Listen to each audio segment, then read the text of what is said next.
pagtalikod sa sariling sistema ng batas. Ganito'y nilalarawan ng isang political analyst ang iligal na pagdakip kay dating Pangulong Rodrigo Duterte.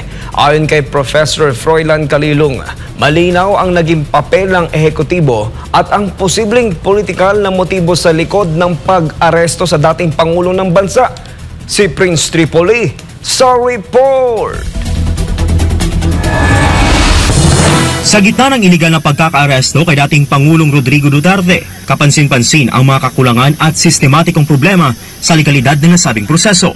Ayon kay political analyst na si Professor Froilan Calilong, hindi nasunod ang tamang mga reglamento batay sa nakasaad sa Rome Statute, kung saan malinaw na kinakailangan muna ng legal cooperation sa pagitan ng pamahalaan at ng hudikatura bago maisagawa ang anumang hakbang ng International Criminal Court o ICC. Dagdag pa ni Professor Calilong, ginamit ang kapangyarihan ng ehekutibo sa pamamagitan ng koordinasyong isinagawa ng ilang ahensya ng gobyerno, gaya ng Department of Interior and Local Government, National Security Council at Department of National Defense upang may sakatuparan ang nasabing pag-aresto.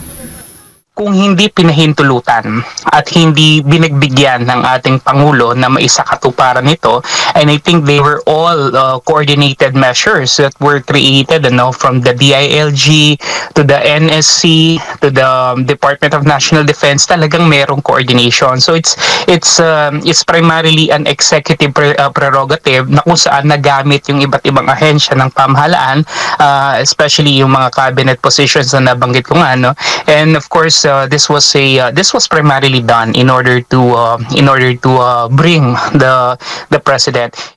Ayon pa sa kanya, nabigo si Marcos Jr. na protektahan si dating Pangulong Duterte, bagay na posibleng bunga ng umiigting na tensyon sa pagitan ng mga Marcos at Duterte.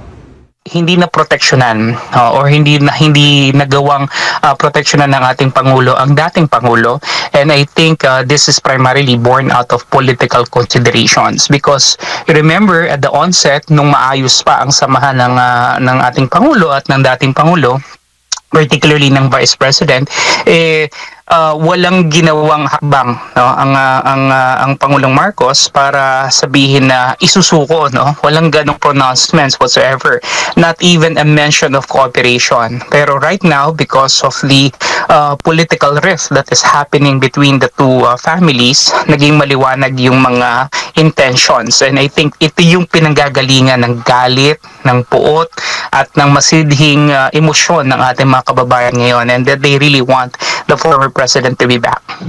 Sa usapin naman ng politika, naniniwala si Calilong na mas pumabor pa ang sitwasyon kay dating Pangulong Duterte, na ngayon ay maaaring makita ng publiko bilang isang martir o bayani. I think the optics and the reality of the situation really favored President Duterte, and true to the word, maybe he is gonna be portrayed as a martyr hero for what he has done and for what he is suffering to right now.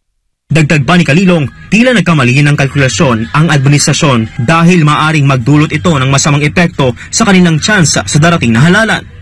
Remember that the midterm elections is always a testament vote to the current administration. And when you have an administration that is very unpopular, talagang sobrang unpopular nitong administration na ito ngayon, lalo-lalo dito sa mga ginawa nila sa dating Pangulo, I don't think they will be able to secure the victory. Sa huli, nananatiling malaking usapin ang isyu ng legalidad at politika sa likod ng pagkaka-aresto kay dating Pangulong Duterte.